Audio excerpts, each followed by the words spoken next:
नमस्कार दोस्तों, आपका अपना चैनल हिंदी जंक्शन पर स्वागत है। मैं परवेश कुमार सिन्हा आज फिर आपके समक्ष एक नए वीडियो लेकर उपस्थित हुआ हूं। तो अगर आप नए हैं तो चैनल को सब्सक्राइब कर दें और दोस्तों में ज़्यादा से ज़्यादा शेयर करें, क्योंकि आप जब सब्सक्राइब करते हैं तो हम दोगुने उत्साह के साथ आपके समक्ष उपस्थित होते हैं और आपकी जो तैयारी है उसको मजबूती प्रदान करते हैं। तो आप ज़्यादा से ज़्यादा चैनल को सब्सक्राइब करें और शेयर करें।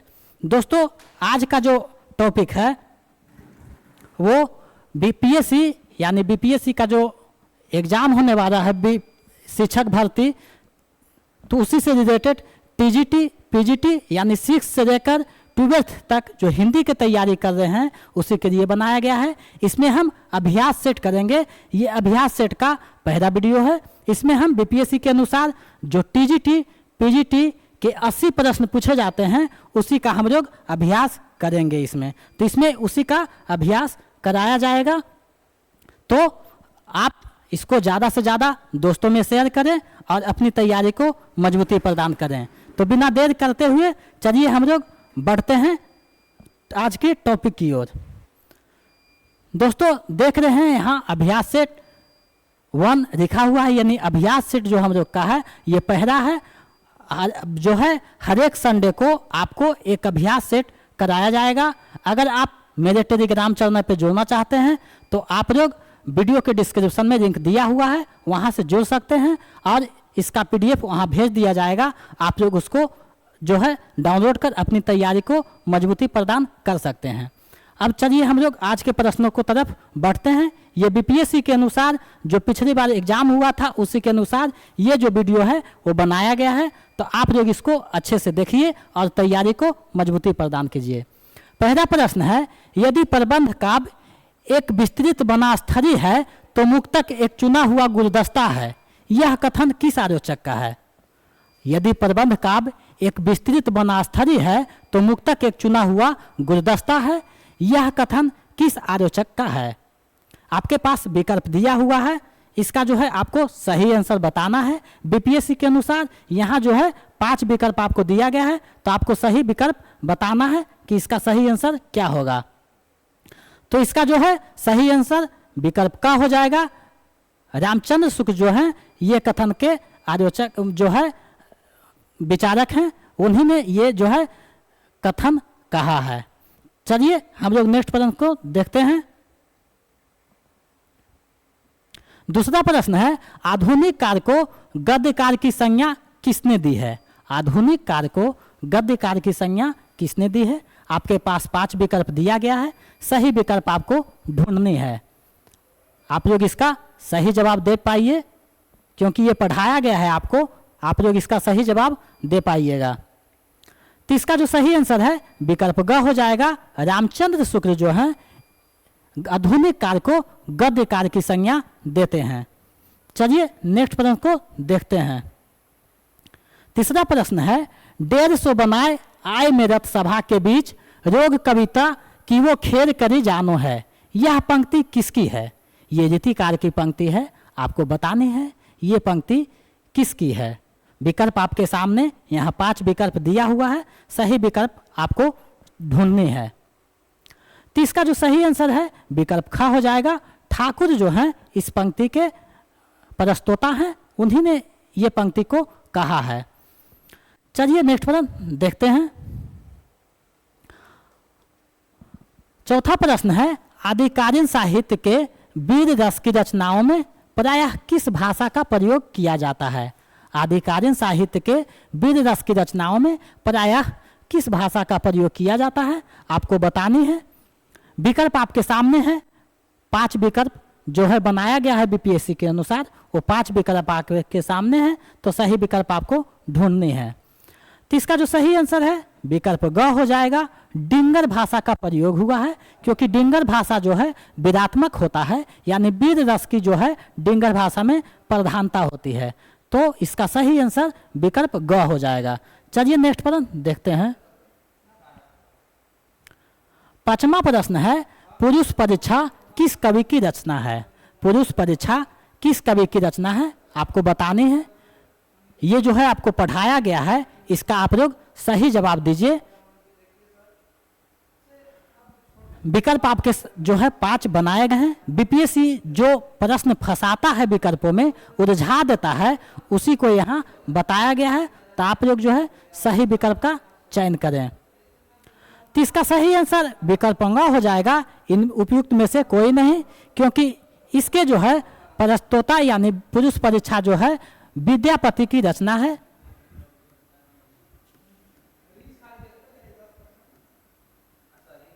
विद्यापति की रचना है, जबकि विकल्प में नहीं है। तो इसका सही आंसर उपयुक्त में से कोई नहीं हो जाएगा। चलिए नेक्स्ट प्रश्न देखते हैं। 5वां प्रश्न है, 6ठा प्रश्न है, निम्नलिखित में से कौन सी रचना मतीराम की नहीं है? निम्नलिखित में से कौन सी रचना मतीराम की नहीं है, आपको बतानी है। विकल्प आपके सामने है, सही विकल्प ढूंढना है। 5 विकल्प बीपीएससी के अनुसार है, आपको सही विकल्प ढूंढना है। तो इसका जो सही आंसर है विकल्प घ हो जाएगा, उपयुक्त में से 1 से अधिक, क्योंकि रसराज भी उसकी रचना है, रजित राम भी है, छंद सार भी है, तीनों जो है मतीराम की रचना है। तो इसका उपयुक्त में से 1 से अधिक हो जाएगा। बीपीएससी जो है इसी के अनुसार जो है प्रश्नों को फंसाता है, विकल्पों में उलझा देता है। तो मैंने उसी को देखते हुए यहाँ विकल्पों को उसी ढंग से बनाया है। तो इसका सही आंसर विकल्प घ हो जाएगा, उपयुक्त में से 1 से अधिक। चलिए नेक्स्ट प्रश्न देखते हैं। 7वां प्रश्न है, निम्नलिखित में से कौन सा कवि कृष्ण भक्ति धारा के कवियों में शामिल नहीं है? आपको बताना है इनमें से कौन सी कवि जो हैं कृष्ण भक्ति धारा के कवियों में शामिल नहीं है, यानी कृष्ण भक्ति धारा में कौन शामिल नहीं है, आपको विकल्प ढूंढनी है। सही विकल्प आपको जो है पता करना है। तो इसका जो सही आंसर है विकल्प ग हो जाएगा। नाभादास जो है कृष्ण भक्ति धारा के कवि नहीं है, तो इसका सही आंसर विकल्प ग हो जाएगा। चलिए नेक्स्ट प्रश्न को देखते हैं। भारतवर्ष का लोकनायक वही हो सकता है जो समन्वय करने का अपार धैर्य लेकर आया हो। यह कथन किस आलोचक का है? भारतवर्ष का लोकनायक वही हो सकता है जो समन्वय करने का अपार धैर्य लेकर आया हो। यह कथन किस आलोचक का है, आपको बताने हैं। विकल्प आपके सामने है, सही विकल्प का चयन करना है। तो इसका जो सही आंसर है विकल्प ख हो जाएगा। हजारी प्रसाद द्विवेदी जो हैं ये कथन के प्रस्तोता हैं, तो इसका सही आंसर विकल्प ख हो जाएगा। चलिए नेक्स्ट प्रश्न को देखते हैं। 9वां प्रश्न है, इनमें से कौन सी साहित्य इतिहास पुस्तक हजारी प्रसाद द्विवेदी का है? आपको बतानी है इनमें से कौन सा साहित्य इतिहास पुस्तक हजारी प्रसाद द्विवेदी का है। विकल्प आपके सामने है, सही विकल्प का चयन करना है। तो इसका जो सही आंसर है विकल्प घ हो जाएगा, उपयुक्त में से 1 से अधिक, क्योंकि हिंदी साहित्य का उद्भव और विकास भी उनकी रचना है, हिंदी साहित्य की भूमिका भी उनकी रचना है, हिंदी साहित्य का आदिकाल भी उनकी रचना है। तीनों जो है हजारी प्रसाद द्विवेदी की रचना है, तो ये इनमें से 1 से अधिक हो जाएगा।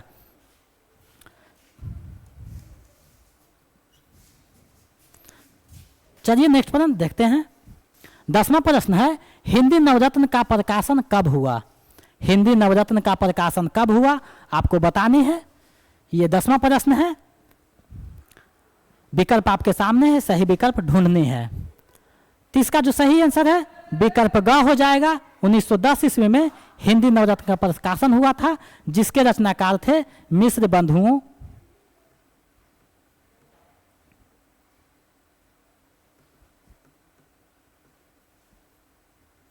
मिश्र बंधु जो है इसके रचनाकार थे, 3 भाई थे, तो इसका सही हो जाएगा विकल्प ग 1910 ईस्वी।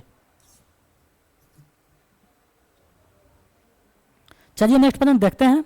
11वां प्रश्न है, भ्रमर गीत सूर्य साहित्य का मुकुटमणि है। यह वात्सल्य और श्रृंगार के पदों को निकाल भी दिया जाए तो हिंदी में सूर्य का नाम अमर रखने के लिए भ्रमर गीत ही काफी है। यह कथन किस आलोचक का है, आपको बताना है कि यह जो कथन है किस आलोचक का है। विकल्प आपके सामने है, सही विकल्प का चयन करना है। इसको हमने अपने जो है वीडियो में पहले बताया था, तो आपको ध्यान में होगा तो आप लोग सही जवाब दे पा रहे होंगे। इसका जो सही आंसर है विकल्प ख हो जाएगा। ये रामचंद्र शुक्ल का कथन है जो हम लोग भक्ति काल में पढ़े थे। चलिए नेक्स्ट प्रश्न को देखते हैं। 12वां प्रश्न है, हिंदी के विधेयवादी साहित्य इतिहास के आदम प्रवर्तक शुक्ल नहीं प्रत्युत गिरियर्सन थे। यानी किसने जो है विधेयवादी साहित्य इतिहास के प्रवर्तक जो है गिरियर्सन को माना है? आपको बताना है, विकल्प आपके सामने है, सही विकल्प का चयन करना है। तो इसका जो सही आंसर है विकल्प ख हो जाएगा। नरेंद्र विलोचन शर्मा का ये कथन है। उन्होंने ही शुक्ल को नहीं गिरियर्सन को जो है विधेयवादी पर जो है का प्रवर्तक मानते हैं। चलिए नेक्स्ट प्रश्न देखते हैं। 13वां प्रश्न है, सर्वप्रथम किस साहित्य इतिहासकार ने अपने ग्रंथ में कार्य विभाजन एवं नामकरण का प्रयास किया है? आपको बतानी है कि किस जो इतिहासकार था हिंदी के, उसने कार्य विभाजन एवं नामकरण का प्रथम बार जो है प्रयास किया था। विकल्प आपके सामने है, सही विकल्प का चयन करना है। तो इसका जो सही आंसर है विकल्प ख हो जाएगा। जॉर्ज गिरियर्सन अपने इतिहास में जो है कार्य विभाजन एवं नामकरण का प्रयास किए हैं। तो आप लोग अगर कार्य विभाजन और नामकरण पढ़े होंगे तो वहाँ ये चीज़ें बताई गई होगी एमसीक्यू में। चलिए नेक्स्ट प्रश्न को तो देखते हैं। 14वां प्रश्न है, रीतिकार के किस कवि ने अपनी कविताओं में ऋतुओं और त्योहारों के साथ जीवन को खूबसूरती के साथ मिलाया है? रीति और त्योहार के साथ जो है जीवन की खूबसूरती को मिलाया है। ये रीतिकार से प्रश्न पूछा गया है, तो आप लोग सही जवाब दीजिए इसका। तो इसका सही जवाब विकल्प ग हो जाएगा। पद्माकर जो है वो ऋतुओं और त्योहारों के साथ जीवन की खूबसूरती को जो है मिलाया है। तो इसका सही आंसर विकल्प ग हो जाएगा। चलिए नेक्स्ट प्रश्न देखते हैं। वीडियो के अंत में आप जवाब दीजिएगा कि आपका कितना सही हुआ है, ताकि हम अनुमान लगा पाएँ कि आपका तैयारी कैसा चल रहा है। ये जो है एक शुरुआत है, आगे जो है प्रश्नों का लेवल थोड़ा सा हाई होगा। ये 6 क्लास से लेकर 12 तक जो तैयारी कर रहे हैं हिंदी बीपीएससी जो आने वाली शिक्षक भर्ती है उसके लिए, तो उसी के लिए बनाया गया है। सभी टॉपिकों यानी टीजीटी और पीजीटी को एक साथ मिलाकर यहाँ प्रश्नों को बनाया गया है, ताकि सभी जो है अच्छे से तैयारी कर पाएँ। आपका जो तैयारी है वो पीजीटी टीजीटी से लेकर नेट जेआरएफ के लिए किया जा रहा है। वहाँ भी इसी तरीक़ा से जो है प्रश्नों को पूछा जाता है। तो आप लोग जो है जो ईएमआरएस पीजीटी का तैयारी कर रहे हैं, नेट जेआरएफ का जो तैयारी कर रहे हैं, वे सभी के लिए ये वीडियो बहुत ही महत्वपूर्ण है। तो आप दोस्तों में ज़्यादा से ज़्यादा शेयर करें। 15वां प्रश्न है, हिंदी भाषा के विकास का सही अनुक्रम कौन सा है? हिंदी भाषा के विकास का सही अनुक्रम कौन सा है? आपको बताना है। विकल्प आपके सामने है, सही विकल्प का चयन करना है। तो इसका जो सही आंसर है विकल्प क हो जाएगा। पारी, प्रकृत, अपभ्रंश, हिंदी, ये तीनों जो है सही क्रम है। तो इसका सही आंसर विकल्प क हो जाएगा। चलिए नेक्स्ट प्रश्न को देखते हैं। 16वां प्रश्न है, निम्नलिखित में से कौन सी बोली पूर्वी हिंदी का नहीं है? आपको जो है भाषा पढ़ाया गया है, तो उसमें पूर्वी हिंदी का कौन सा नहीं है आपको बताना है। विकल्प आपके सामने है, सही विकल्पों का चयन करना है। तो इसका जो सही आंसर है विकल्प अंगा हो जाएगा। उपयुक्त में से कोई नहीं, क्योंकि अवधी भी पूर्वी हिंदी का भाषा है, छत्तीसगढ़ी भी है, बघेली भी है। तो उपयुक्त में से कोई नहीं हो जाएगा। विकल्प जो है नहीं पूछ रहा है, तो उपयुक्त में से कोई नहीं हो जाएगा। बीपीएससी जो है प्रश्नों के विकल्पों में उलझाता है, तो उसी तरीका से जो है मैंने यहाँ प्रश्नों का चुनाव किया है, ताकि अभी से ही आपको आदत बन जाए। क्योंकि हो सकता है इस बार नेगेटिव मार्क रहे, तो आप लोग सावधानी से जो है इसको आंसर कीजिएगा, तो अभी से आदत आप लोग का बना रहेगा। तो इसका सही आंसर उपयुक्त में से कोई नहीं हो जाएगा, क्योंकि तीनों जो है पूर्वी हिंदी का भाषा है। चलिए नेक्स्ट प्रश्न को देखते हैं। 17वां प्रश्न है, हिंदी साहित्य के उत्तर मध्य काल को किसने श्रृंगार काल के नाम से अभिहित किया है? यानी हिंदी साहित्य के उत्तर मध्य काल को किसने श्रृंगार काल के नाम से अभिहित किया है? आपको बतानी है। विकल्प आपके सामने है, सही विकल्प का चयन करना है। ए स्टेट में ये प्रश्न पूछा गया था पीजीटी में, तो आप लोग इसका सही जवाब दे पा रहे होंगे, हमको पता है, क्योंकि इसका आप लोग अच्छे से अभ्यास किए हैं, हम करवाए हैं, तो आप लोग उसको दिमाग में अगर रख रहे होंगे तो सही जवाब दे पा रहे होंगे। तो इसका जो सही आंसर है विकल्प ग हो जाएगा। पंडित विश्वनाथ प्रसाद मिश्र जो हैं उत्तर मध्यकार को या निऋतिकार को श्रृंगारकार के नाम से अभिहित किया है। तो इसका सही आंसर विकल्प ग हो जाएगा।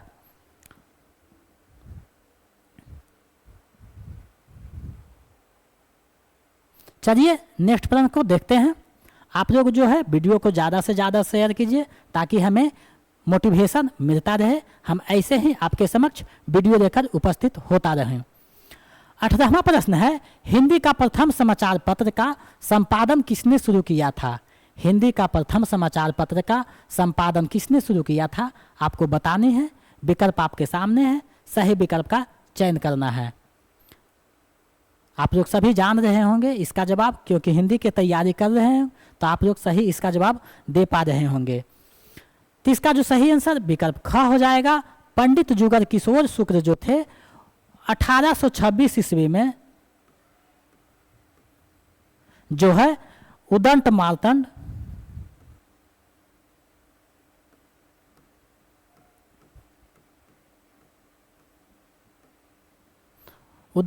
का प्रकाशन किया था कोलकाता से।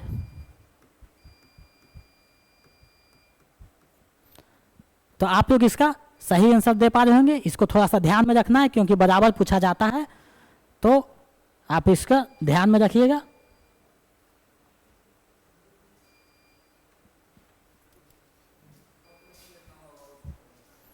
चलिए नेक्स्ट प्रश्न को देखते हैं।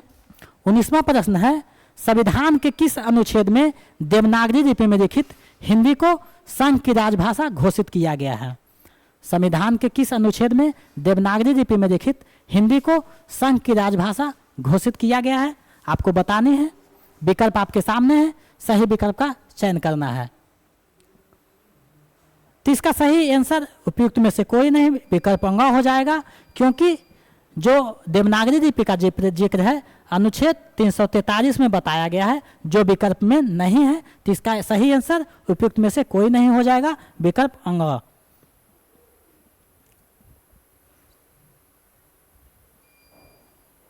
चलिए नेक्स्ट प्रश्न को देखते हैं। 20वां प्रश्न है, इन बोरियों को उनके बोरी क्षेत्र से सुमेलित कीजिए।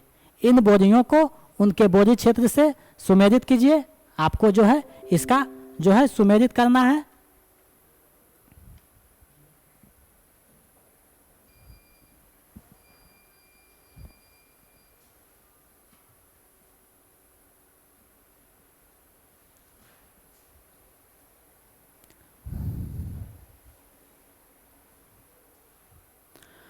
तो आप लोग बिहार में रह रहे हैं तो बिहार के बोरियों को यहाँ ज़्यादा दिया गया, हो सकता है ऐसा ही प्रश्न पूछे, तो आपको चुनना है। तो आप लोग इसका सही मतदान कीजिए। तो इसका सही आंसर विकल्प ख हो जाएगा, क्योंकि मगही जो है वो पटना की है, भोजपुरी जो है दरभंगा की है, मैथिली जो है दरभंगा की है, सॉरी, भोजपुरी जो है छपरा की है, और ब्रज भाषा जो है मथुरा की है। तो इसका सही आंसर विकल्प ख हो जाएगा। चलिए नेक्स्ट प्रश्न को देखते हैं। 21वां प्रश्न है, निम्न में से कौन सा उपन्यास भारत विभाजन की पृष्ठभूमि पर लिखी गई है? निम्न में से कौन सा उपन्यास भारत विभाजन की पृष्ठभूमि पर लिखी गई है? आपको बताना है। विकल्प आपके सामने है, सही विकल्प का चयन करना है। तो इसका जो सही आंसर है विकल्प क हो जाएगा।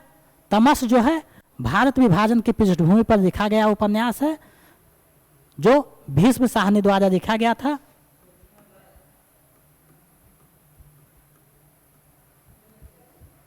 भीष्म साहनी के द्वारा लिखा गया था। तो इसका सही आंसर विकल्प क हो जाएगा। चलिए नेक्स्ट प्रश्न को देखते हैं। 22वां प्रश्न है, अरे ये यावद रहेगा याद हिंदी की किस विधा की प्रसिद्ध रचना है? अरे या यावद रहेगा याद हिंदी की किस विधा की प्रसिद्ध रचना है? आपको बताना है। विकल्प के अनुसार आपको सही विकल्प चुनना है। तो इसका जो सही आंसर है विकल्प ख हो जाएगा। यात्रा वृत्तांत है अज्ञेय की।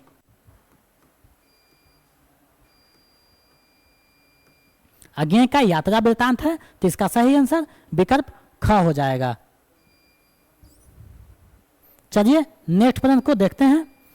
23वां प्रश्न है, संस्कृति और सौंदर्य किसकी आलोचनात्मक पुस्तक है? संस्कृति और सौंदर्य किसकी आलोचनात्मक पुस्तक है? आपको बताना है। विकल्प आपके सामने है, सही विकल्प का चयन करना है।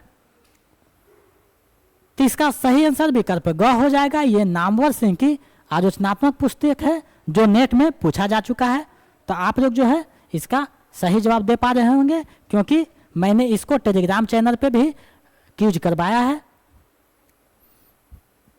चलिए नेक्स्ट प्रश्न को देखते हैं। 24वां प्रश्न है, निम्नलिखित में से कौन सी कहानी चंद्रधर शर्मा गुरेरी की नहीं है?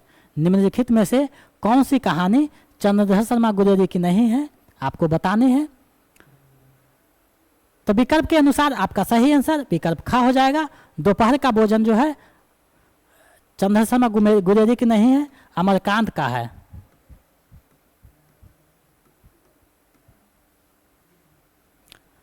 तो इसका सही आंसर विकल्प ख हो जाएगा।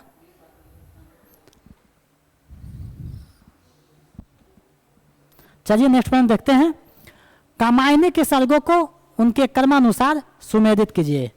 कामायनी के सर्गों को उनके कर्मानुसार सुमेधित करना है कि कौन सा सर्ग कितने नंबर पे आएगा, क्योंकि पिछले दिन आपका जो है इस पे क्रास दिया गया है। तो आप लोग इसका सही जवाब दे पा रहे होंगे। तो आपको बताना है, सबसे पहले चिंता सर्ग आएगा, उसके बाद आशा आएगा, उसके बाद श्रद्धा आएगा, उसके बाद काम आएगा। तो विकल्प ढूंढिए कौन सा सही है। तो इसका सही आंसर विकल्प का हो जाएगा।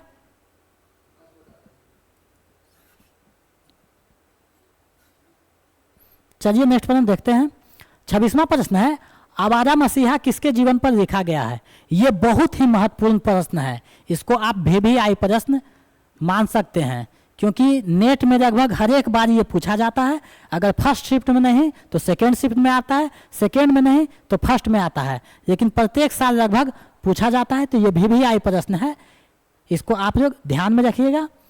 तो आवारा मसीहा किसके जीवन पर लिखा गया है? तो ये शरद चंद्र चट्टोपाध्याय के जीवन पर लिखा गया है। इसके रचनाकार हैं विष्णु प्रभाकर हैं। तो इसका सही आंसर विकल्प ख हो जाएगा। ये शरद चंद्र चट्टोपाध्याय के जीवन पे लिखा गया है।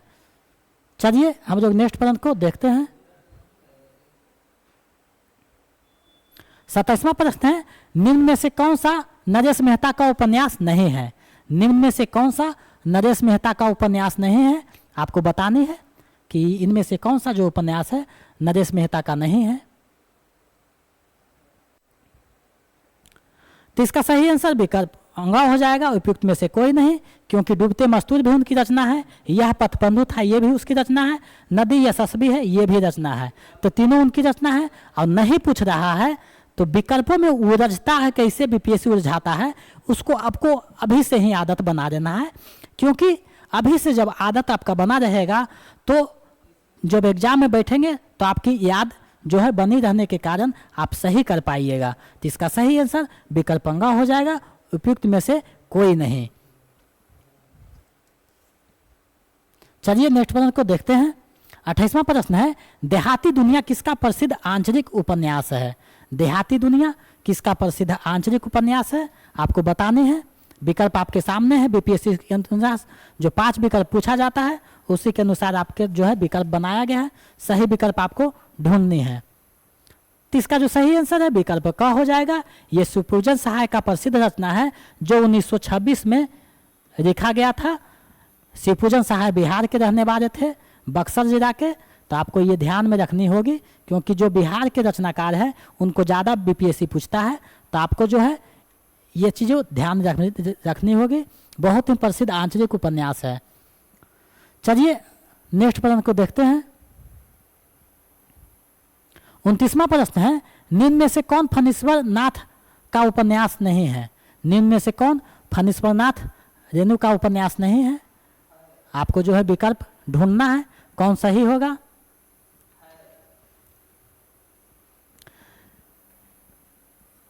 उपन्यास है, सॉरी नहीं बोल दिए थे, कौन सा उपन्यास जो है फणीश्वरनाथ रेणु का है? तो इसका सही आंसर जो है विकल्प घ हो जाएगा, उपयुक्त में से एक से अधिक, क्योंकि पलटू बाबू रोड भी उनकी रचना है, मैदा आचर प्रति परिकथा भी रचना है, मैदा आचर भी उनकी रचना है। तीनों जो है उनकी रचना है, जिसमें मैदा आचर जो है बहुत प्रसिद्ध रचना है, तो आपको इसको ध्यान में रखना होगा। तो तीनों जो रचना है फणीश्वरनाथ रेणु की है, तो इसका सही आंसर विकल्प घ हो जाएगा, उपयुक्त में से एक से अधिक।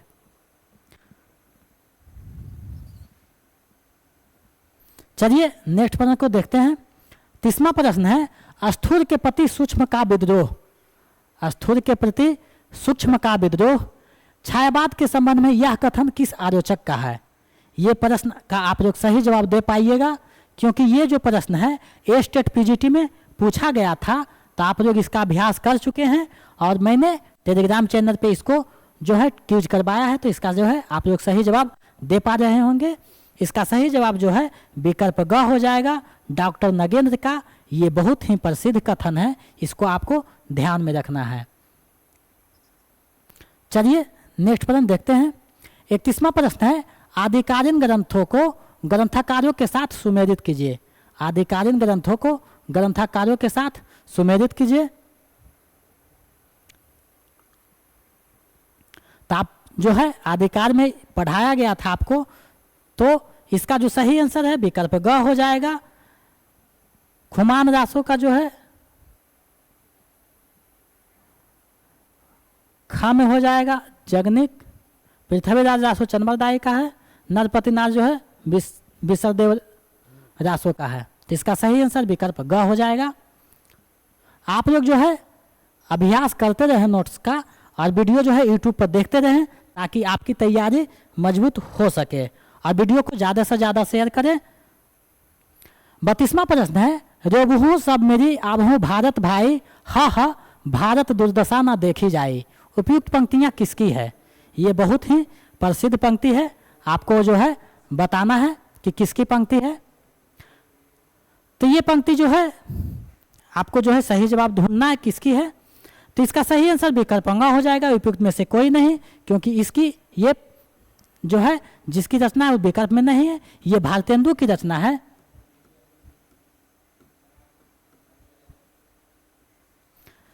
ये जो है नाटक भारत दुर्दशा जो नाटक है,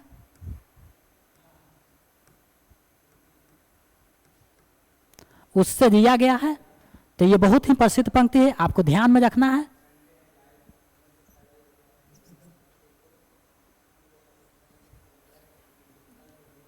चलिए नेक्स्ट प्रश्न को देखते हैं।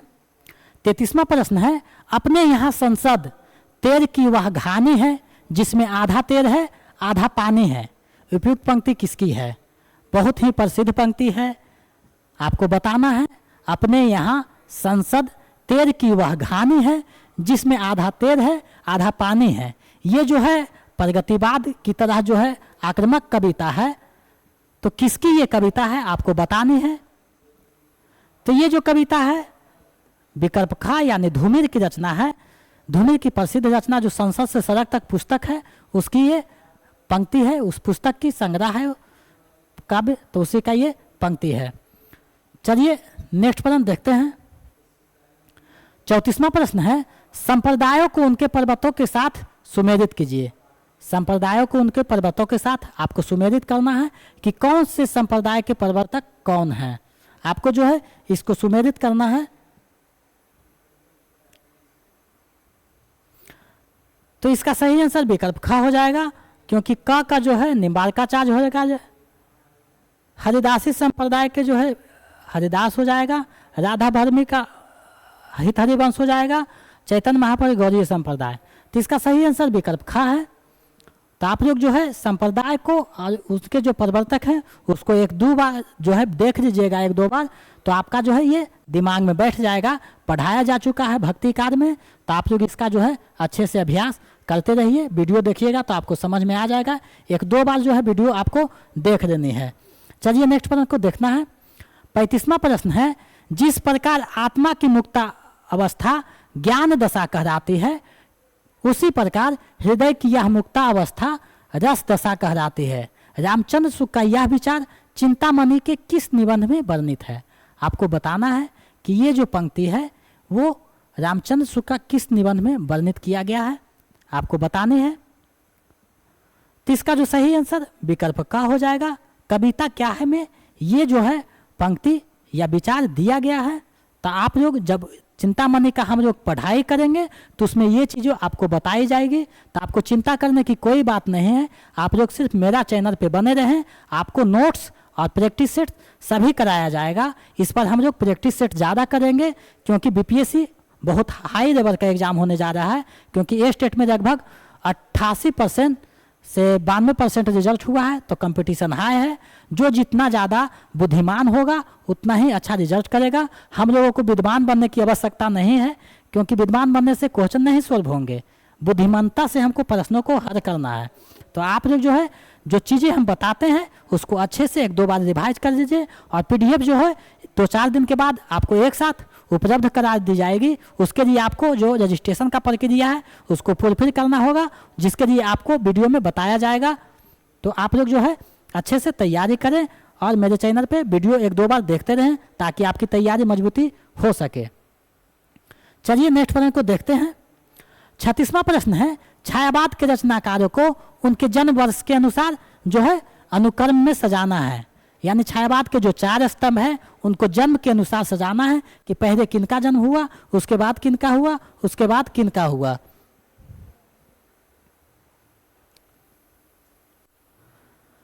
तो इसका जो सही आंसर है विकल्प ग हो जाएगा, क्योंकि पहले जयशंकर प्रसाद का जन्म हुआ, उसके बाद निराला का, उसके बाद सुमित्रानंद पंत का, उसके बाद महादेवी वर्मा का। तो इसका सही आंसर विकल्प ग हो जाएगा। ये यूजीसी नेट में जो है पूछा गया है।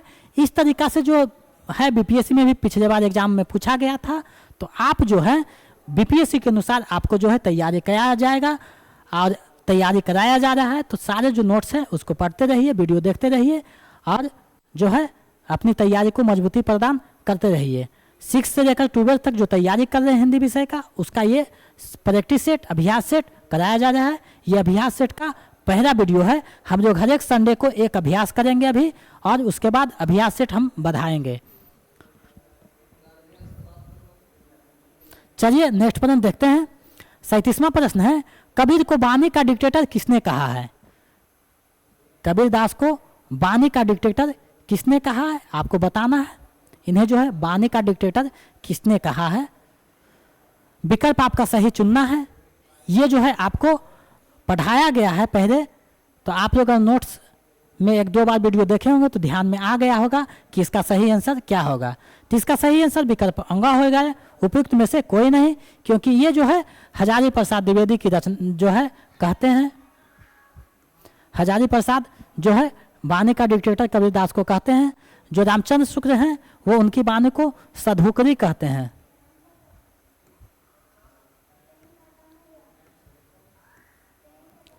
श्याम सुंदर जो है पंचमेल खिचड़ी कहते हैं।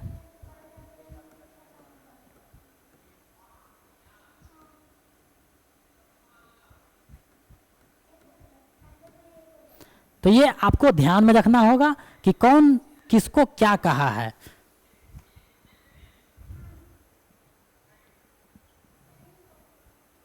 चलिए नेक्स्ट वीडियो हम लोग नेक्स्ट प्रश्न देखते हैं।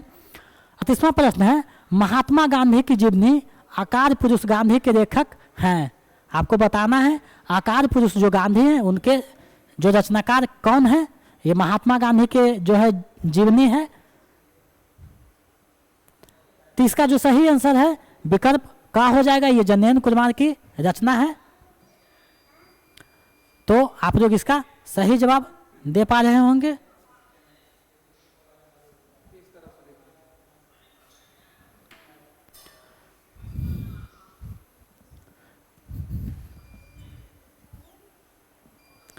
चलिए नेक्स्ट प्रश्न देखते हैं। 39वां प्रश्न है, निम्नलिखित कृतियों को उनके विधा के साथ सुमेलित कीजिए, यानी कौन विधा की रचना है आपको सुमेलित करना है। इस ढंग से जो है प्रश्न पूछा जाता है। तो मैंने जो बीपीएससी का स्तर है उसी के अनुसार यहाँ जो है प्रश्नों का चयन किया है, ताकि आपका जो है अभ्यास ताकि उसी के ढंग से किया जा सके। तो आप लोग इसका सही जवाब दीजिए कि कौन सा इसका सही जवाब होगा। विकल्प का जो है चयन करना है कूट में। इस तरीका से प्रश्न पिछले बार पूछा जा चुका है, तो मैंने यहाँ उसी ढंग से प्रश्नों का चयन किया है।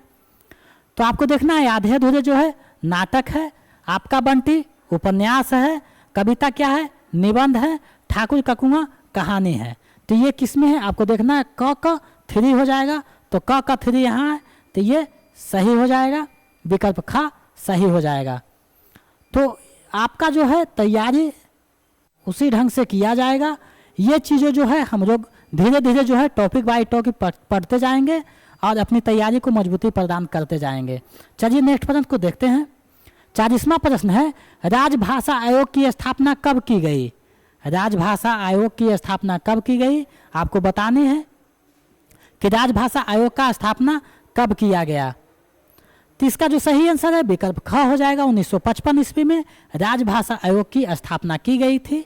ये जो है पिछले हम लोग राष्ट्रभाषा और राजभाषा जब ए स्टेट का तैयारी किए थे तो उसमें ये प्रश्न को देखे थे। तो इसका सही जवाब विकल्प ख हो जाएगा। चलिए नेक्स्ट प्रश्न को देखते हैं। 41वां प्रश्न है, प्रकाशन वर्ष के अनुसार नाटकों का सही अनुक्रम को सजाइए। प्रकाशन वर्ष के अनुसार जो है नाटकों का सही अनुक्रम क्या होगा ये आपको बताना है।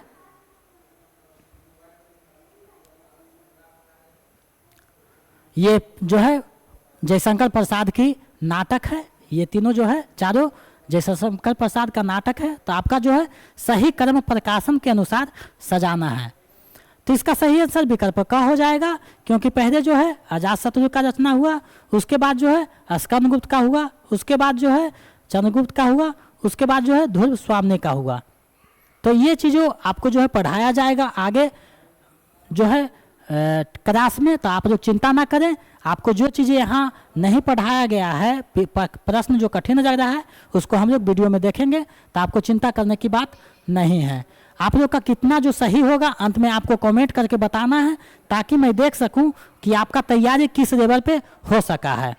तो आप लोग जो है सही से जवाब दीजिए और कमेंट करके बताइएगा कि कितना आपका सही हो रहा है। 42वां प्रश्न है, शुद्ध प्रेम मार्गी सूफी कवियों की शाखा में सबसे प्रसिद्ध जायसी हुए। इनकी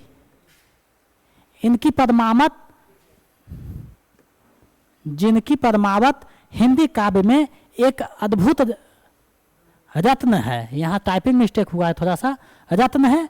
जायसी और उनकी पद्मावत के बारे में उपयुक्त विचार किसका है। ये विचार जो है किस आलोचक का है आपको बताना है। तो इसका सही आंसर विकल्प ग हो जाएगा। ये रामचंद्र शुक्ल का कथन है। आप लोग जो है रामचंद्र शुक्ल भाषा से जो है वाकिफ हो जाइए, क्योंकि इनकी जो भाषा है बहुत ही संस्कृत निष्ठ रहता है। अद्भुत जैसे शब्द जो आएंगे तो इनकी रचना रहेगी। तो आप लोग इसको जो है तैयारी में हम लोग देखेंगे आगे के वीडियो में, तो चिंता ना कीजिए। चलिए नेक्स्ट प्रश्न देखते हैं। 43वां प्रश्न है, फोर्ट विलियम कॉलेज कलकत्ता के संबंध में कौन सा कथन सही नहीं है। फोर्ट विलियम कॉलेज जो कलकत्ता में स्थापित किया गया था, तो उसके संबंध में कौन सा कथन सही नहीं है आपको बताना है। तो इसका जो सही आंसर है विकल्प ग हो जाएगा। आधुनिक भारतीय भाषाओं की जानकारी नहीं दी। अगर दी जाती तो सही होता, नहीं आया है तो ये गलत हो जाएगा, क्योंकि 1800 ईस्वी में स्थापना हुआ था। इनके जो अध्यक्ष थे क्राइस्ट थे, हिंदी और उर्दू के अध्यापक थे। तो ये जो है विकल्प ग सही हो जाएगा। आप लोग जो है तैयारी करते रहें अच्छे से, और जो है आपको वीडियो में बताया जाएगा कल या परसों कि कौन सी पुस्तक आपको खरीदनी है। और सिलेबस के बारे में परेशान नहीं करें, क्योंकि बहुत लोग कमेंट कर रहे हैं कि सिलेबस क्या है। तो आपको मैं एक चीज़ बता देना चाहता हूं कि बीपीएससी के अनुसार सिलेबस जारी नहीं किया गया है। तो हम लोग जो है पिछले प्रश्नों के अनुसार टॉपिक को जो है यहाँ रिवाइज करवा रहे हैं, और उसी के अनुसार जो है प्रश्नों का चयन किया गया है और अभ्यास सेट बनाया गया है। हम लोग प्रत्येक संडे को एक अभ्यास सेट करेंगे और शनिवार को एक विशेष ग्रंथ का करेंगे, और बाकी 5 दिन जो है आपका क्लास चलेगा। तो आप लोग जो है ससमय सभी टॉपिक करा दिया जाएगा। कब क्या कराना है हमको पता है, तो आप लोग जो है कमेंट कर कर परेशान ना करें। मनोविश्लेषण का सिद्धांत किसका है आपको बताना है। ये पाश्चात्य काव्य शास्त्र का प्रश्न है। तो टीजीटी में पाश्चात्य काव्य शास्त्र से 2-3 प्रश्न पूछे गए थे, तो मैंने एक प्रश्न का यहाँ चयन किया है, क्योंकि टीजीटी और पीजीटी दोनों का हम लोग साथ साथ तैयारी करेंगे, ताकि जो है नीचा स्तर से भी क्वेश्चन पूछे तो हम बना सकें और हाई लेवल पर भी पूछे तो बना सके। अभ्यास हमको सभी दृष्टि से करना है। तो इसका जो सही आंसर है विकल्प का हो जाएगा। ये फ्रायड का जो है दिया हुआ है मनोविश्लेषणवाद सिद्धांत। चलिए नेक्स्ट प्रश्न को देखते हैं। हम लोग जो है पाश्चात्य काव्य शास्त्र को भी अध्ययन करेंगे और भारतीय काव्य शास्त्र का भी, तो आपको चिंता करने की कोई बात नहीं है। 45वां प्रश्न है, भरत मुनि के नाट्य शास्त्र में कितने रसों की चर्चा हुई है। आपको बताना है कि भरत मुनि के जो नाट्य शास्त्र पुस्तक है उसमें कितने रसों का चर्चा किया गया है। तो इसका जो सही आंसर है विकल्प खा हो जाएगा। 8 रसों को जो है चर्चा किया गया था और फिलहाल जो है 11 रस तक पहुंच गया है। तो हम लोग पढ़ेंगे काव्य शास्त्र में कि कब कौन जो है रस का जो है चयन किया, रसों का संख्या जो बढ़ा है, कैसे बढ़ा है, किसने माना है। तो आप लोग जो है चिंता ना करें, हम लोग जो है सभी चीज़ों को एक एक कर देखेंगे। प्रश्नों को हम लोग छोड़ेंगे नहीं, सभी प्रश्नों को हम लोग देखेंगे, सभी टॉपिक को देखेंगे। चलिए नेक्स्ट प्रश्न देखते हैं। 46वां प्रश्न है, निम्नलिखित दर्शनों और उनके परिवर्तों के साथ सुमेलित कीजिए। निम्नलिखित दर्शनों और उनके परिवर्तों के साथ सुमेलित कीजिए कि कौन सा किसका है। आप लोग इसका जो है सही जवाब दीजिए। तो इसका जो सही आंसर है विकल्प ख हो जाएगा। का जो है भट्टरोदट का है, भुक्तिवाद भट्टनायक का है, उसके बाद अभिव्यक्तिवाद अभिनवगुप्त का है, अनुमितिवाद शंकुक का है। ये प्रश्न जो है शंकुक से प्रश्न पूछा गया था पिछले बार बीपीएससी में। तो आप लोग जो जिसका आंसर गलत कर दिया गया है, तो इसका हम लोग जो है काव्य शास्त्र जब पढ़ेंगे तो सारी चीज़ों को देखेंगे। आप लोग अभी नहीं पढ़े हैं इसलिए आपको जो है दिक्कत हो रही है बनाने में, तो हम लोग जब पढ़ेंगे तो इसको अच्छे से बना देंगे। चलिए नेक्स्ट प्रश्न देखते हैं। 47वां प्रश्न है, अज्ञेय को उनकी किस कृति के लिए ज्ञानपीठ पुरस्कार मिला। किस कृति के लिए अज्ञेय को ज्ञानपीठ पुरस्कार मिला आपको बतानी है। विकल्प आपके सामने है, सही विकल्प का चयन करना है। तो आप लोग इसका सही जवाब दे पा रहे होंगे। विकल्प खा सही है। कितनी नावों में कितनी बार जब लिखते हैं, कविता संग्रह है जिसके लिए 1978 में जो है उन्हें ज्ञानपीठ पुरस्कार दिया जाता है। तो ये कितनी नावों में कितनी बार के लिए ज्ञानपीठ पुरस्कार उन्हें दिया जाता है। तो इसका सही आंसर विकल्प ख हो जाएगा।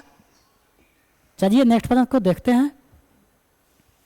48वां प्रश्न है, कामायनी को छायावाद का उपनिषद किसने कहा है। कामायनी को छायावाद का उपनिषद किसने कहा है आपको बतानी है। विकल्प आपके सामने है, सही विकल्प का चयन करना है। इसको जो है हम लोग पिछले बार जो है अभ्यास किए थे, कामायनी जब पढ़ना था। तो इसका सही आंसर जो है उपयुक्त में से कोई नहीं, विकल्प अंगा सही हो जाएगा, क्योंकि इसका जो है शांति प्रिय द्विवेदी, शांति प्रिय द्विवेदी जो है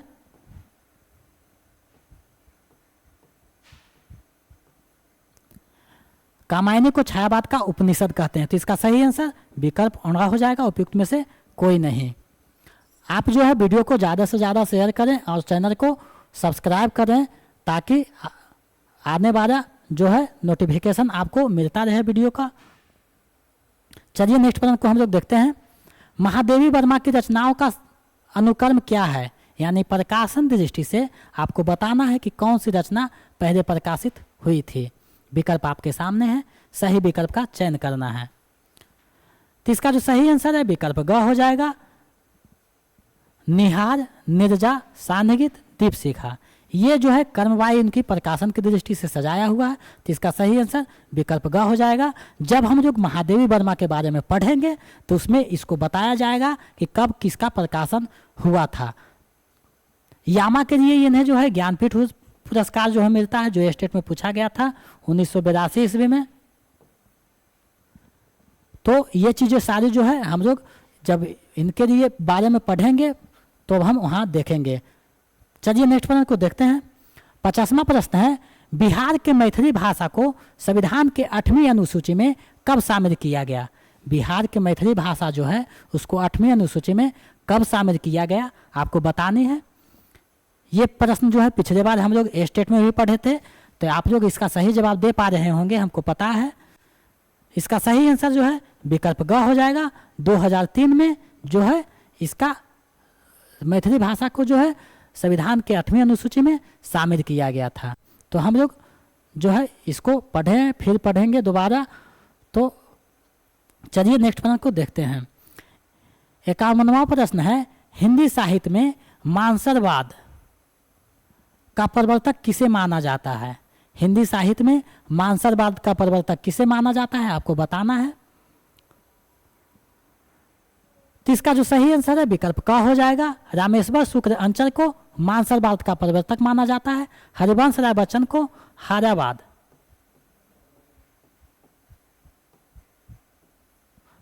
का प्रवर्तक माना जाता है। तो ये चीज़ें जो है आधुनिक काल में हम लोग पढ़ेंगे बारी बारी से। अभी क्लास उसका नहीं हुआ है, हम लोग क्लास में देखेंगे तो आप लोग सही जवाब दे पा रहे होंगे। जो पढ़े हैं और जो नहीं पढ़े हैं वो नहीं दे पा रहे होंगे, तो उसको चिंता करने की कोई बात नहीं है। हम लोग क्लास में आधुनिक काल जब पूरा पढ़ेंगे तो उसमें इस चीज़ों को देखेंगे। चलिए नेक्स्ट प्रश्न देखते हैं। 52वां प्रश्न है, मैंने भावना में एक भावना का वर्णन किया है, मेरे लिए यह संबंध और संबंधों से बड़ा है, मैं वास्तव में अपनी भावना से प्रेम करती हूँ, जो पवित्र है, कोमल है, अनस्वर है। उपयुक्त संवाद, टाइपिंग मिस्टेक थोड़ा सा हुआ है।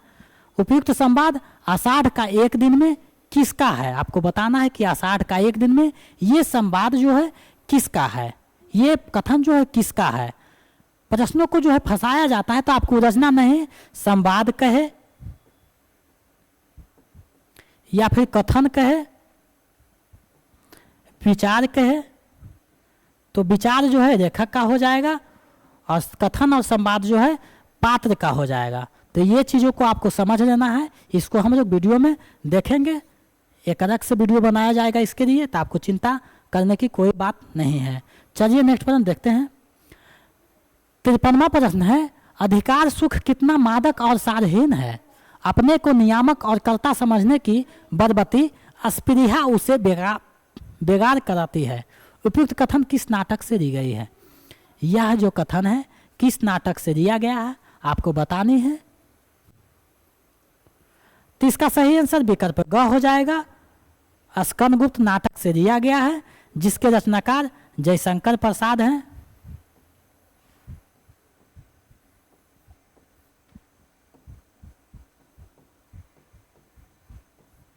इसका जो प्रकाशन है 1928 में हुआ था।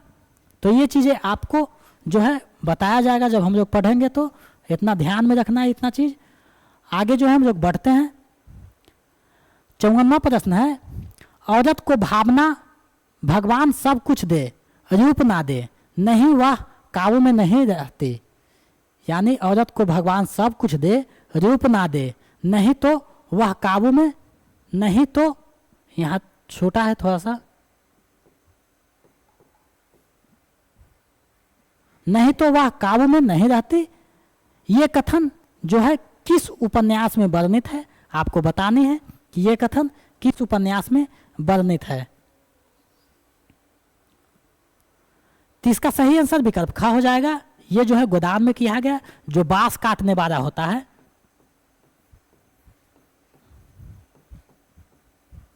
जो बांस काटने वाला होता है, वही ये कथन जब होली की जो भभू है वो झगड़ा करने लगती है, तो उसी समय ये कथन कहता है। हम लोग जब उपन्यास पढ़ेंगे तो इन चीज़ों को समझेंगे। चलिए नेक्स्ट प्रश्न देखते हैं। 55वां प्रश्न है, दुख ही जीवन की कथा रही, क्या कहूँ आज जो नहीं कही। उपयुक्त पंक्ति किस रचनाकार की है? दुख ही जीवन की कथा रही, क्या कहूँ आज जो नहीं कही। उपयुक्त पंक्ति किस रचनाकार की है, आपको बतानी है। ये पंक्ति जो है किस रचनाकार की है?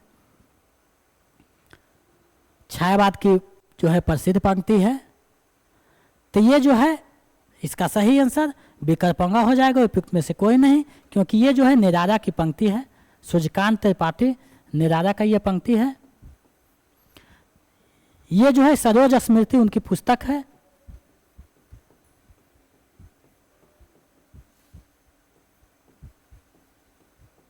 उसी से दिया गया है, जिसका प्रकाशन 1936 में हुआ था। जो अपनी पुत्री के मृत्यु शोक पर ये कविता लिखते हैं, तो उसी में ये चीजें कही गई है।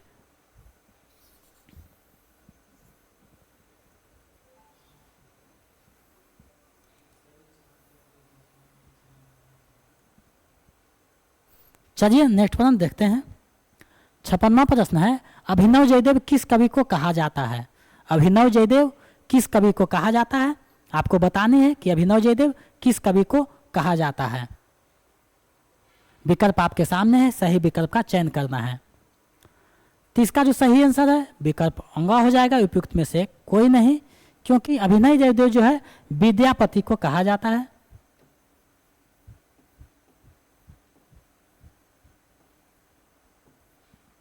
जबकि विद्यापति विकल्प में नहीं है, तो इसका सही आंसर विकल्प अंगा हो जाएगा, उपयुक्त में से कोई नहीं।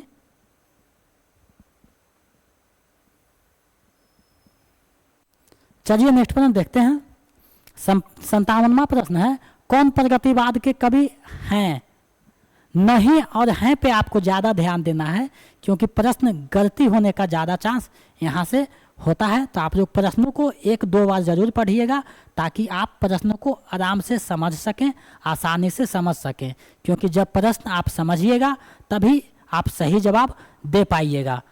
तो आप लोग जो है प्रश्न को अच्छे से समझें। तो इसका जो सही आंसर है विकल्प घ हो जाएगा, उपयुक्त में से एक से अधिक, क्योंकि केदारनाथ भी प्रगतिवादी कवि हैं, नागार्जुन भी है, शिवमंगल सिंह सुमन है। जब आधुनिक काल में प्रगतिवाद हम पढ़ेंगे तब यहाँ जो है बताया जाएगा। चलिए नेक्स्ट प्रश्न देखते हैं। 58वां प्रश्न है, निम्नलिखित दलित आत्मकथाओं का प्रकाशन वर्ष के अनुसार सही अनुक्रम है। यानी दलित जो आत्मकथा है उसका प्रकाशन दृष्टि से आपको सजाना है कि कौन पहले आएगा। दलित आत्मकथा से टीजीटी में जो है प्रश्न एक पूछा गया था, तो मैंने वहीं से जो है ये प्रश्न का चयन किया है। तो आप लोग इसका सही जवाब दीजिए। अगर नहीं दे पा रहे हैं तो कोई बात नहीं, हम लोग जो है जब आत्मकथा पढ़ेंगे तो उसको हम लोग देखेंगे। अगर आप आत्मकथा के बारे में देखना चाहते हैं तो हमारे चैनल पे वीडियो डाला हुआ है, वहाँ से आप देखकर तैयारी को मजबूत कर सकते हैं। तो इसका सही आंसर विकल्प ग हो जाएगा, जूठन, तिरस्कृत, हादसे, मुर्दहिया। ये प्रकाशन की दृष्टि से सही है, तो इसका सही आंसर विकल्प ग हो जाएगा। चलिए नेक्स्ट प्रश्न देखते हैं। 59वां प्रश्न है, हरिवंश राय बच्चन की आत्मकथा नहीं है। हरिवंश राय बच्चन की आत्मकथा नहीं है। कौन, आपको बताना है कि इनमें से कौन सी जो रचना है हरिवंश राय बच्चन की नहीं है। विकल्प आपके सामने है, सही विकल्प का चयन करना है। तो इसका जो सही आंसर है विकल्प अंगा हो जाएगा, उपयुक्त में से कोई नहीं, क्योंकि उनकी रचना है आत्मकथा क्या भूनूं की याद करूं, बसेरे से दूर, नीर का निर्माण, फिर एक और है 10 द्वार से सोपान तक।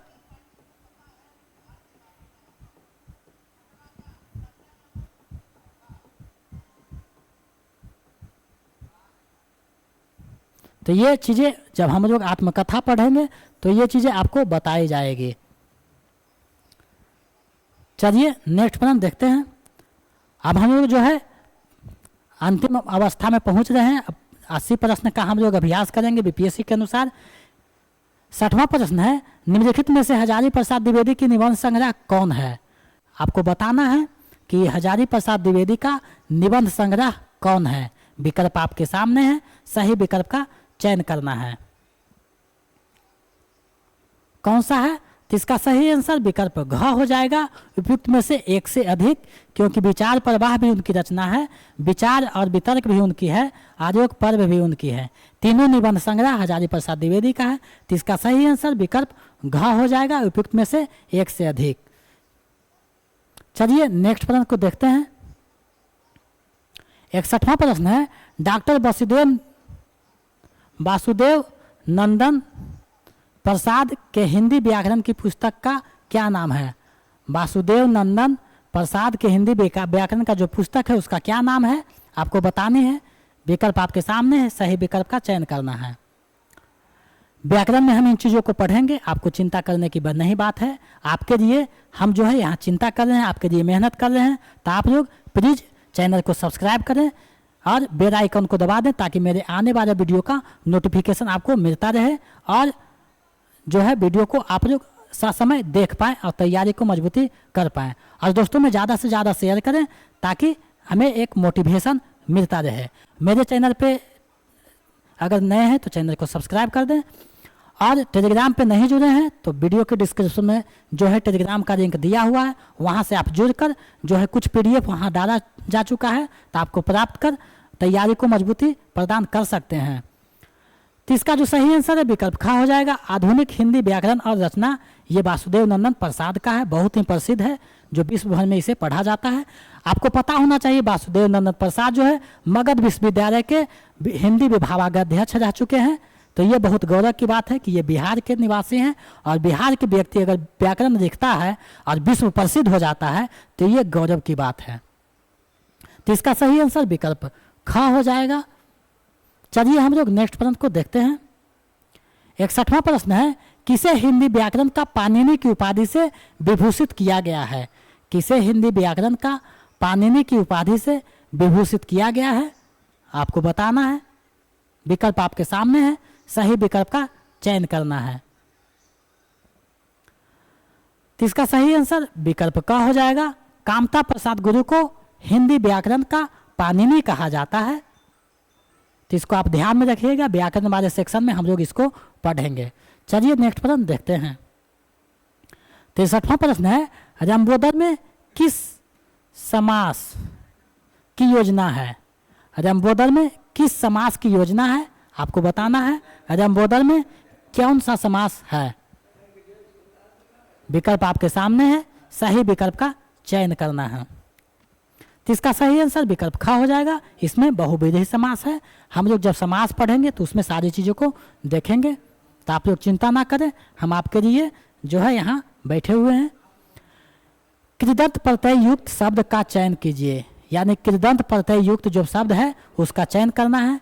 इसी तरीका से जो है प्रश्न जो है PPSC PGT में पूछा गया था, तो मैंने उसी के अनुसार जो है यहाँ प्रश्नों का चयन किया है। हम लोग जो है TGT PGT दोनों को एक साथ तैयारी करेंगे ताकि दोनों का एक साथ तैयारी हो सके। विकल्प आपके सामने है, सही विकल्प आपका चयन करना है। तो इसका सही आंसर विकल्प का हो जाएगा। पाठक जो है कृदंत प्रत्यय युक्त शब्द है। चलिए नहीं नए प्रश्न जो है इसका सही आंसर विकल्प का हो जाएगा, पाठक। चलिए नेक्स्ट प्रश्न देखते हैं। 65वां प्रश्न है, निम्नलिखित में से कौन जो है निस उपसर्ग युक्त शब्द नहीं है? कौन सा नहीं है आपको बताना है। निस उपसर्ग से बना शब्द नहीं है। प्रश्नों को आपको आसानी से समझना होगा, एक दो बार पढ़िएगा तो समझ में आ जाएगा। विकल्प जो है BPSC फंसाता है, तो उसी के अनुसार प्रश्नों का चयन किया है। नोटिफिकेशन आएगा तो हम लोग जो है विकल्पों को उसी अनुसार ढाल देंगे कि कैसा नोटिफिकेशन आ। तो हो सकता है 4 विकल्प रहे या 5 है तो 5 ही रहे। तो नोटिफिकेशन में जैसा बताया जाएगा उसी के अनुसार हम लोग जो है उसमें परिवर्तन कर देंगे। तो अभी हम लोग जो है प्रीवियस ईयर के अनुसार तैयारी करेंगे, क्योंकि नेगेटिव मार्क हो सकता है। तो हम लोग मजबूती से तैयारी करेंगे ताकि कहीं से भी कमजोर ना हो। तो इसका सही आंसर विकल्प अंगा हो जाएगा। उपयुक्त में से कोई नहीं, क्योंकि सभी जो है निस उपसर्ग से बना गया है। तो इसका सही आंसर विकल्प अंगा हो जाएगा। उपयुक्त में से कोई नहीं। चलिए नेक्स्ट प्रश्न देखते हैं। 66वां प्रश्न है, निम्नलिखित में कौन सा तत्सम शब्द है? निम्नलिखित में कौन सा तत्सम शब्द है आपको बताना है कि तत्सम शब्द कौन है। हम लोग जब व्याकरण पढ़ेंगे तो वहाँ इन चीज़ों को देखेंगे, तो आपको चिंता करने की आवश्यकता नहीं है। आपको सभी तैयारी किया जाएगा। आपका जो तैयारी है TGT PGT और नेट लेवल पर किया जा रहा है, तो आपको सभी दृष्टि से ये जो प्रैक्टिस सेट है बहुत महत्वपूर्ण है। हिंदी के कोई भी परीक्षा हो, इसी तरह जो है यही प्रश्नों का है, सिर्फ विकल्पों में अंतर होता है। तो आपको चिंता करने की कोई बात नहीं। इसका सही आंसर विकल्प घ हो जाएगा। उपयुक्त में से एक से अधिक, क्योंकि संध्या भी तत्सम शब्द है, आश्चर्य भी है, चुंबन भी है। तो इसका सही आंसर विकल्प घ हो जाएगा, उपयुक्त में से एक से अधिक। चलिए नेक्स्ट प्रश्न देखते हैं। निम्नलिखित में से कौन सा संयुक्त व्यंजन है? निम्नलिखित में से कौन सा संयुक्त व्यंजन है आपको बताना है। विकल्प आपके सामने है, सही विकल्पों का चयन करना है। तो इसका जो सही आंसर है विकल्प घ हो जाएगा, उपयुक्त में से एक से अधिक, क्योंकि छ त्र संयोगी छ श्री सदा ये तीनों जो है संयुक्त व्यंजन है, उपयुक्त में से एक से अधिक हो जाएगा। चलिए नेक्स्ट प्रश्न देखते हैं। 68वां प्रश्न है, निम्नलिखित में से कौन सा कंठ वर्ण नहीं है? कौन सा कंठ वर्ण नहीं, या किसका जो है उच्चारण कंठ से नहीं होता है आपको बताना है। विकल्प आपके सामने है, सही विकल्प का चयन करना है। तो इसका सही आंसर विकल्प अंगा हो जाएगा, उपयुक्त में से कोई नहीं, क्योंकि सभी जो है कंठ वर्ण है। आपको जो है ये चीज़ों को ध्यान में रखना होगा। व्याकरण वाले सेक्शन में हम लोग इन चीज़ों को पढ़ेंगे, तो आपको ज़्यादा डरने की आवश्यकता नहीं। आपकी तैयारी सभी लेवल पे किया जाएगा, आपको जो है स्ट्रांग होकर परीक्षा में भेजा जाएगा, तो आप चिंता ना करें। और 69वां प्रश्न है, निम्नलिखित में से कौन सा आकाश का पर्यायवाची शब्द नहीं है? आकाश का पर्यायवाची शब्द कौन सा नहीं है आपको बताने हैं।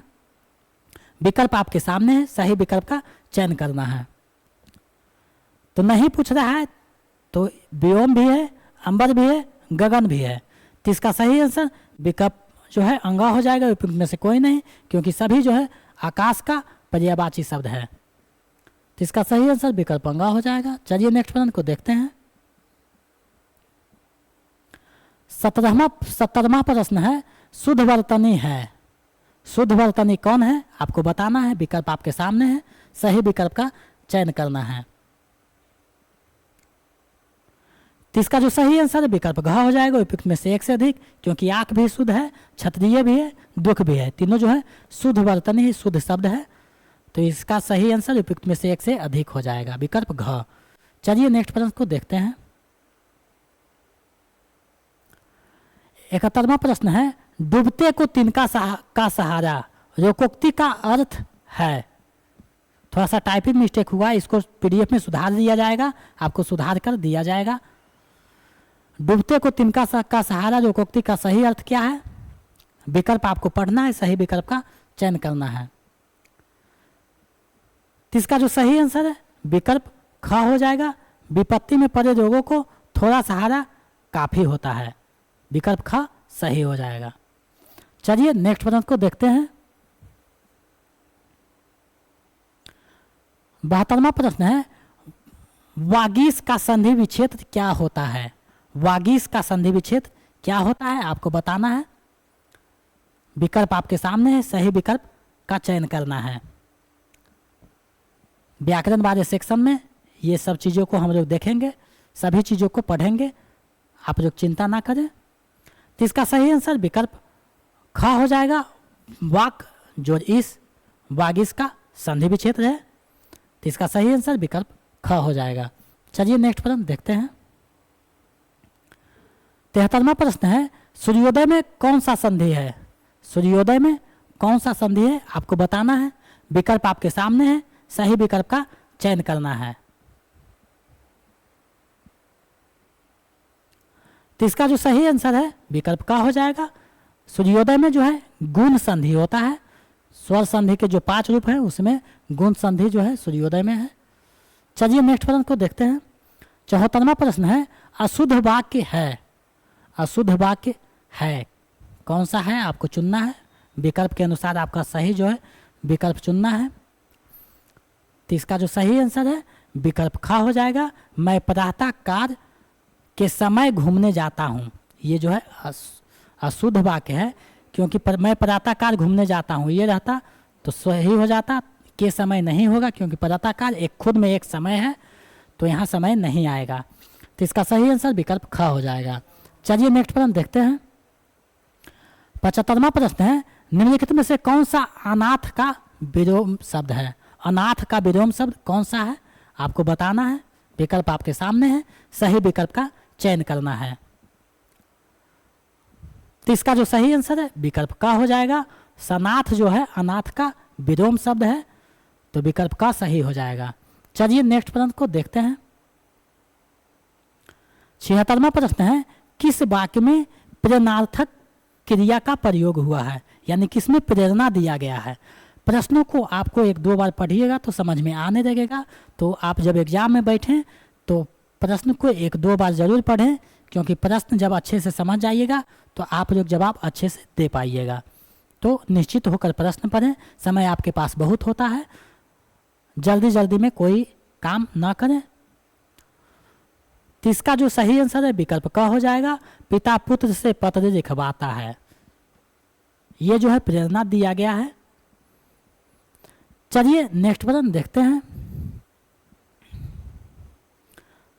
77वां प्रश्न है, देवनागरी दुनिया का सर्वाधिक वैज्ञानिक लिपि है, यह किस विचारक का कथन है। देवनागरी दुनिया का सर्वाधिक वैज्ञानिक लिपि है, यह किस विचारक का कथन है, आपको बताना है। विकल्प आपके सामने है। मैंने जो है लिपि जब पढ़ाया है तो उसमें बताया भी है, तो आप लोग इसका सही से जवाब दे पा रहे हैं। विकल्प का इसका सही हो जाएगा। राहुल सांकृत्यायन का ये कथन है, वैज्ञानिक लिपि मानते हैं राहुल सांकृत्यायन। चलिए नेक्स्ट प्रश्न देखते हैं। 78वां प्रश्न है, अचिर अजीर का सही अर्थ भेद है, यानी दोनों शब्दों का सही अर्थ क्या है आपको इसमें ढूंढना है। व्याकरण आपको पढ़नी होगी, जब जिसका क्लास हम लोग नेक्स्ट वीडियो में करेंगे। व्याकरण वाले सेक्शन में ये इन चीज़ों को हम लोग देखेंगे, तो आप जो है संदेह में ना रहें, हम लोग सभी चीज़ों को पढ़ेंगे। तो इसका जो सही आंसर है विकल्प ग हो जाएगा।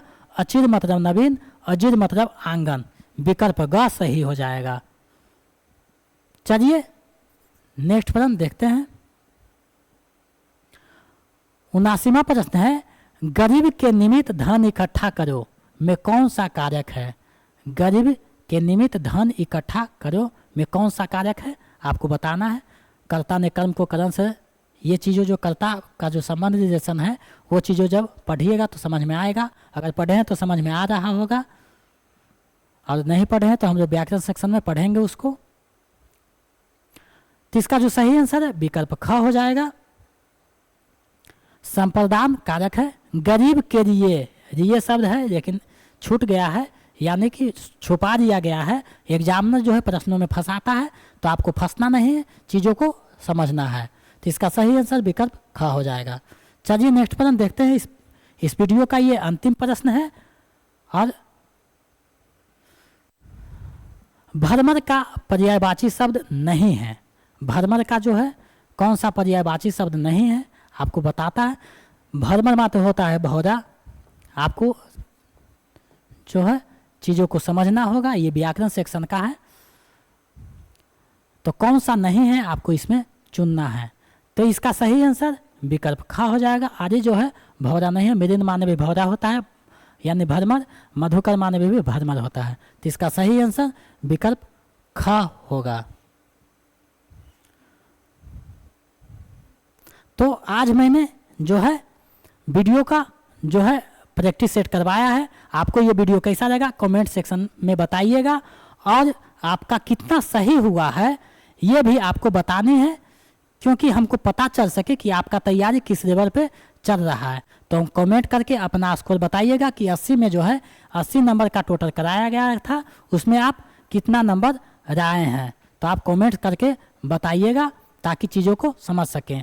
एक चीज़ आपको बता देना चाहते हैं कि आपका टोटल जो एग्ज़ाम है 120 नंबर का होगा, जिसमें 40 नंबर जो है समान अध्ययन का होगा, और 80 नंबर जो है हिंदी वाले सेक्शन से पूछा जाएगा, और 40 में जो है मैथ और जो है जीके जीएस करंट अफेयर सारी चीज़ों जो 40 नंबर में है रहेगा, और 80 में जो है 20 रहेगा ग्रामर यानी व्याकरण, और जो है 60 रहेगा हिंदी साहित्य।